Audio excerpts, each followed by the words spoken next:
Assalamualaikum warahmatullahi wabarakatuh.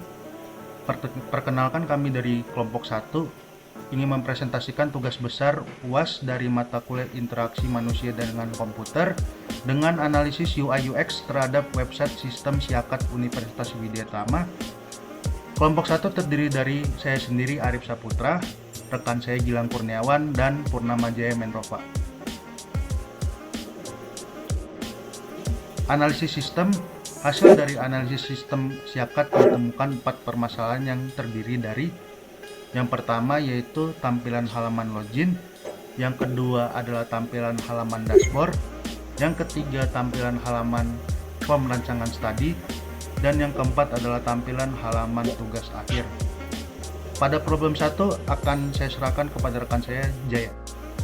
Baik, tampilan login.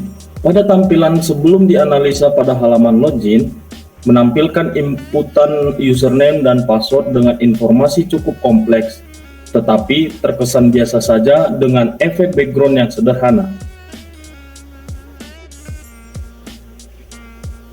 Setelah melakukan analisa pada sistem halaman login Siakat, maka dibuat atau diusulkan pada desain login terbaru menampilkan informasi yang sama tetapi dibuat lebih sederhana sehingga memudahkan user baru, dan ada opsi login menggunakan Google Campus Widyatama dan tampilan yang lebih menarik. Yang kedua, tampilan dashboard. Pada tampilan dashboard Siakat, background warna latar pada sistem cenderung terlalu simpel dan membosankan. Selain itu, ketika user mengalami kendala pada sistem, tidak ada tombol bantuan terkait jika adanya kendala pada user. Setelah menganalisa, pada tampilan dashboard sebelum ketika user masuk hanya terdapat tampilan polos yang biasa saja dengan hanya menampilkan jadwal mata kuliah pada hari ini. Ketika user ingin melihat informasi yang lebih lanjut, maka harus satu persatu klik sesuai dengan informasi apa yang ingin dilihat oleh user, dan tidak ada tombol bantuan ketika user tidak mengetahui atau perlu bantuan tutorial atau untuk menghubungi akademik secara langsung melalui sistem. Berikut beberapa analisa. Yang pertama, terdapat menu search untuk memudahkan user menemukan informasi yang diinginkan. Kedua, terdapat tampilan progres studi yang sudah dijalankan oleh mahasiswa. Yang ketiga, terdapat juga tampilan jadwal mata kuliah pada hari ini, berikut dengan tampilan hari dan tanggalnya. Yang keempat, terdapat tampilan untuk nilai IPK atau SKS, sudah berapa mata kuliah yang ditempuh mahasiswa dengan indeks nilai per semester. Yang kelima, tampilan informasi user seperti foto profil user, data diri, dan jurusan yang ditempuhnya. Yang keenam, terdapat tampilan informasi terkait pengumuman terupdate yang dapat dilihat langsung. Yang ketujuh, terdapat tampilan informasi pembayaran iuran semester untuk mahasiswa. Yang kedelapan, terdapat tombol bantuan untuk informasi tutorial penggunaan sistem.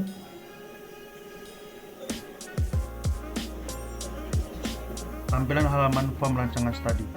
Tampilan lama form rancangan studi saat ini menampilkan informasi yang cukup sederhana, serta minim informasi terkait dosen wali. Dalam hal ini menjadi kendala apalagi untuk user yang baru saja melanjutkan studi seperti mahasiswa RPL. Informasi seputar kontak dosen wali menjadi fitur yang sangat penting.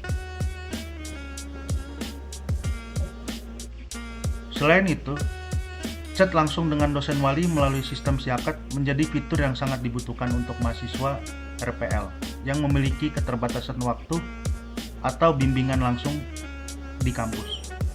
Sehingga fitur chat dosen secara langsung menjadi fitur yang menarik, serta akses informasi transkrip langsung dapat dilihat oleh dosen wali, menjadi bahan untuk bimbingan dosen wali sebelum mengisi form rancangan studi. Berikut rancangan yang sesuai dengan isu saat ini. Tampilan menu informasi FRS menampilkan informasi seputar jadwal sesi, menampilkan informasi nama dosen serta kontak handphone, sisa SKS yang telah ditempuh untuk memudahkan user tanpa harus melihat transkrip nilai, serta status FRS jika sudah diajukan atau di-approve. Terdapat fitur chat dosen wali sebagai kemudahan user untuk interaksi terhadap dosen wali terkait bimbingan, atau untuk mengambil mata kuliah serta kirim akses FRS untuk melihat transkrip nilai oleh dosen wali, atau fitur upload file jika dibutuhkan. Fitur chat dosen ini juga kedepannya bisa dikembangkan untuk fitur tugas akhir sebagai bimbingan secara langsung terkait progres tugas akhir dengan dosen pembimbing. Yang keempat, tampilan halaman tugas akhir. Pada tampilan halaman tugas akhir ini, tampilan disajikan cukup informatif, tetapi tampilan sangat sederhana sekali. Tidak terdapat fitur chat dosen atau informasi terkait penunjang tugas akhir. Saran pada sistem SIAKAD membuat bimbingan terintegrasi oleh sistem. Yang pertama, progres tugas akhir menampilkan progres bar serta status mahasiswa sudah sampai di titik pengerjaan tugas akhir dengan informasi pengerjaan seperti gambar UI rancangan. Ada tombol diajukan sidang bila mahasiswa sudah memenuhi syarat sidang proposal. Terdapat informasi sidang berupa tanggal, ruangan status setelah sidang, dan informasi nilai akhir apabila sudah selesai melaksanakan tugas akhir. Terdapat fitur chat dosen wali agar memudahkan mahasiswa untuk melakukan bimbingan melalui SIAKAD dan terekam oleh pihak kampus mengenai progres tugas akhir mahasiswa. Sistem ini diharapkan memudahkan user dan dosen dengan dibuat sistem SIAKAD terintegrasi. Informasi dibuat informatif dan lengkap untuk memudahkan user. Judul tugas akhir dibuat informatif dan tersedia status apakah judul tersebut di-approve. Informasi nama dosen pembimbing agar memudahkan user, jumlah bimbingan yang tidak hanya informasi jumlah bimbingan, tetapi menampilkan detail informasi setiap user atau mahasiswa melakukan bimbingan kepada dosen, serta bukti upload draft laporan revisi sebagai bukti bimbingan dan progres. Berikut presentasi dari kelompok kita. Assalamualaikum warahmatullahi wabarakatuh. Terima kasih.